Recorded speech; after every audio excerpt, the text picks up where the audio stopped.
في الاخر خالص طلع ديفيد كورن صوته هو سوبرمان. لا لا لا اصبروا ثواني.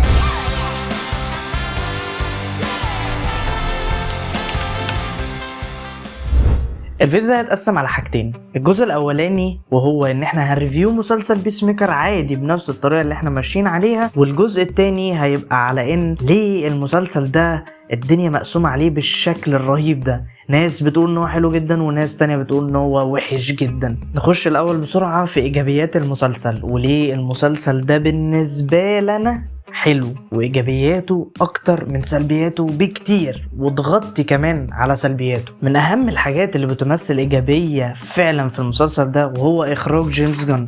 انا عارف انا اتكلمت على الحوار ده كتير جدا وقد ايه جيمس جان بالنسبه لي مخرج مبدع والكلام ده كله، بس يا جدعان الدراما في المسلسل دي كانت كتيره جدا واخراجها كل مره كان بيزيد حلاوه اكتر واكتر. تحس ان جيمس جان في المسلسل ده كان بيتطور، اخراجه باين جدا ان هو احسن كمان من فيلم سوبرمان. وقد ايه جون سينا يا جدعان اتطور بجد، مبقاش مجرد مصارع، الموضوع اتطور اكتر من كده بكتير، بقى قريب جدا من فكره ان هو ممثل هوليوودي، وكل ده اتطبق على ايد جيمس جان. هو الوحيد اللي قدر يطور جون سينا بجد. جون سينا قبل كده ما كانش ممثل بصراحه، انا كنت شايفه من اسوأ الممثلين اللي جم في تاريخ هوليوود اصلا، ومش فاهم هو جه ليه. بل وكمان لما عرفت ان هو هيعمل بيس ميكر الموضوع ما كانش بالنسبه لي حاجه كويسه، ان جون سينا ما بيعرفش يمثل. على ايد جيمس جان عرف يمثل.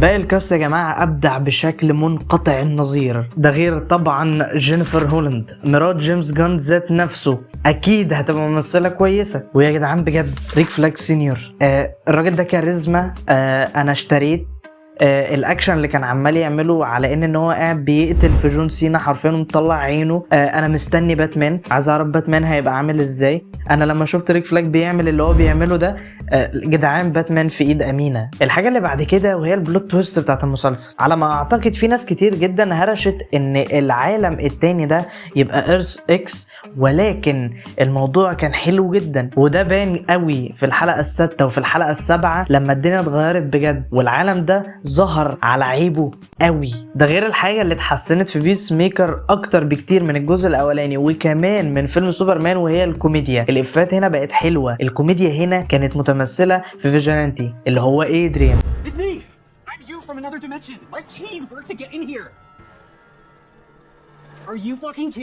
بجد السيزون ده الكوميديا اللي كانت فيه كانت احسن بكتير جدا من الكوميديا بتاع سوبرمان وبيس ميكر 1. بيس ميكر سيزون 1 كانت كويسه، بس في السيزون الثاني كان احسن بكتير جدا على مستوى الكوميديا. نهايه المسلسل هتتحط في خانه الايجابيات وفي خانه السلبيات. في خانه الايجابيات وهو ان هو ادالك نهايه مشوقه ان انت عايز تعرف بيس ميكر بعد كده هيحصل له ايه، وفي نفس الوقت هي نهايه كويسه لشخصيه كريستوفر سميث، لان السيزون ده كان بيتكلم عن كريس اكتر بكتير جدا من ان هو يكون بيتكلم عن بيس ميكر. فالنهايه هنا كايجابيه شيء حلو جدا، بل وكمان قضت الغرض بشكل كويس كمان. بالنسبه لمشاكل السيزون ده تاني وتالت ورابع، هقول ان جيمس جان بيستخدم الاغاني بشكل كتير قوي كتير جدا. الموضوع ده ما اتظبطش غير في اوقات قليله جدا جدا من السيزون ده. السيزون ده 8 حلقات، كل حلقه فيها على الاقل مشهدين او 3 باغاني. الموضوع بيبقى ممل مع الوقت. حاجه كده مثلا زي سلو موشن بتاع زاك سنايدر، هي العلامه بتاعت زاك سنايدر وان الفيلم ده معمول عن طريق زاك سنايدر، بس زاك سنايدر بيستخدم سلو موشن كده في اي حاجه. جيمس جان مشكلته انه بيستخدم الاغاني كده في اي حاجه برضو. المشكله اللي بعد كده من مشكلات السيزون ده وهو السايد بلوت بتاعت ادابايو ومراتها. السايد بلوت ده بعيد عن ان هي مقززه جدا والكونسبت نفسه كله مقرف اصلا، بس احنا اتكلمنا عن السايد بلوت كحاجه حلوه او حاجه وحشه، فهي حاجه زي الزفت اتنست اصلا على مدار السيزون ده كله.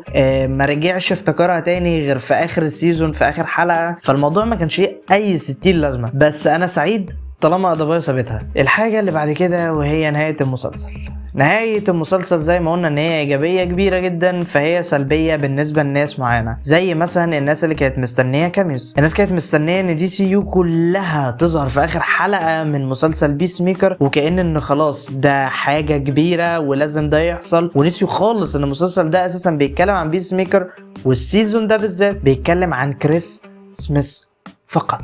فلو هريت السيزون ده ككل هديله 8.5/10. دلوقتي بقى نيجي للجزء التاني من الفيديو. ليه الناس منقسمة على السيزون ده بالذات؟ في عندك ناس كتير جدا بتقولك السيزون ده احلى بكتير من السيزون الاولاني، وفي ناس بالنسبة لها السيزون ده هو احسن حاجة حصلت في دي سي يو لغاية دلوقتي، وعندك ناس تانية بتقولك ان السيزون ده من اوحش الحاجات اللي حصلت في دي سي ومن اوحش الحاجات اللي حصلت عموما. مبدئيا انا شايف ان المشاكل كلها بتتلخص في كام حاجة. الفانز عملوا اكسبكتيشنز عالية جدا للسيزون ده، وتعاملوا على اساس ان شخصية بيس ميكر اللي هي اساسا شخصيه يعتبر قليله جدا في الكوميكس تعاملوا على اساس ان هي شخصيه اي ليست وهتتحط جنب سوبرمان وشخصيه باتمان، وكأن ان خلاص بيس ميكر دي اصبحت شخصيه مهمه جدا جدا. بل وحطوا في دماغهم ان الاحداث هتبقى كبيره جدا وهتاخد من المسلسل كتير، وهتخلي المسلسل يبقى احلى، وهتخلي المسلسل يخش في ليفلات اعلى. يا جدعان الاكسبكتيشنز كانت عاليه قوي قوي زياده عن اللزوم. الحاجه اللي كانت بعد كده وهي الكاميوز، لما الناس شافت ليكس لوثر قالت خلاص يبقى بعد كده هنشوف حاجات تانية كتيرة جدا. وزي ما كنت قلت قبل كده الناس كانت بتتعامل على اساس انه خلاص الحلقة الاخيرة دي هيظهر فيها ناس كتير جدا. في ناس قالت ان سوبرمان هيجي، في ناس تانية قالت ان اوفرمان هيجي، في ناس قالت اصلا ودي ودت الموضوع لحتة بعيدة جدا وقالت لك ان في حد من اللانترنز هيجي. في ناس اساسا وصلت الموضوع لبعيد جدا قبل ما السيزون ما يبدأ وقالوا لك ان الحلقة السادسة والسابعة والثامنة هيبقى فيها حاجات كتير جدا ليها علاقة بجوثام وحاجات كتير ليها علاقة بباتمان. وخلينا نكون واقعيين، كل دي ما هي الا اجتهادات شخصية فقط. الحاجة اللي بعد كده وهي من اكبر غلطات جيمس جان في رأيي، وهو انه هو عمل هايب كبيرة جدا وقال ان الحلقة السادسة والحلقة الثامنة وبالذات الحلقة الثامنة هي احسن حاجة عملها في تاريخه كله. والحقيقة انه لا، الحلقة الثامنة بالذات كانت حلقة عادية جدا. الموضوع كان تقفيل سيزون، احنا بنقفل سيزون تقفيلة عادية جدا ما فيهاش اي حاجة عالية، تقفيلة طبيعية من الاخر، حلقة ميد. وفي بالنسبة لناس تانية وبالنسبة لنا شخصيا حلقة كانت اعلى من ميد كمان، كانت حلقة كويس مقفولة صح. وفي الاخر انا من رأيي بان يا جدعان نمشي الدنيا واحدة واحدة. العالم ده لسه بيتكون وفي حاجات كتير جدا لسه بتتبني، واحده واحده هنبتدي نشوف ملامح للعالم ده. انا من رايي انا شاري العالم اوريدي كان ماشي كويس، وانا شايف بصراحه ان هو لسه ماشي كويس، فانا ما عنديش مانع اشوف حاجات اكتر من العالم ده، وما عنديش مانع اكمل العالم ده لغايه اخره. العالم ده يقدر يكمل لسنين كتيره جدا قدام. فمن رايي احنا محتاجين نصبر مش اكتر، علشان فعلا السيزون ده من بيس ميكر سيزون كويس جدا وسيزون خرافي. دي سي بقالها كتير جدا ما عملتش حاجة بتحتل مراكز عالية بالنسبة للبلاتفورمز، وبيس ميكر عرف يحقق ده. فمفيش مشكلة لو احنا اتفرجنا على المسلسل وانبسطنا بيه وما عملناش اي هاي اكسبكتيشنز. ويا ريت جيمس جان برضو ما يقعدش يقول ان كل حاجه حلوه وكل حاجه هو بيعملها كويسه، يهدى شويه. بس ده كان كل حاجه عندي الفيديو النهارده، اتمنى ان الفيديو يعجبكم، وقولوا لي برضو ايه رايكم عن حوار بيس ميكر اللي دار ده في الكومنتس. ما تنسوش تعملوا لايك وسبسكرايب وتشيروا الفيديو ده لو عجبكم. سلام.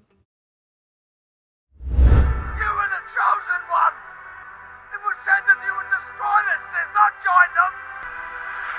I hate you! You were my brother, Anakin!